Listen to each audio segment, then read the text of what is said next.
আসসালামু আলাইকুম। প্রতিদিনের ন্যায় আজকের গণিত ক্লাসে সকলকে স্বাগতম। আজ আমরা আলোচনা করব এবি, অর্থাৎ একটা অনুসিদ্ধান্ত নিয়ে কীভাবে একটা মান বের করতে হয়।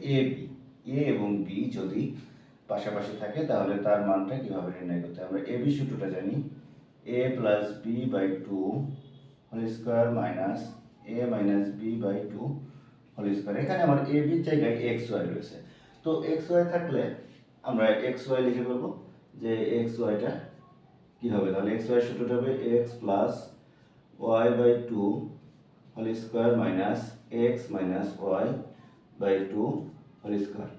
এখন আমার যদি সব মানগুলো জানা থাকে, বিশেষ করে এক্স প্লাস ওয়াই বা এক্স মাইনাস ওয়াই এর মানটা জানা থাকে, আমি সরাসরি মানটা বসিয়ে দেবো, আমার ক্যালকুলেশনটা ইউজ হয়ে যায়, সহজ হয়ে যাবে। তো আমরা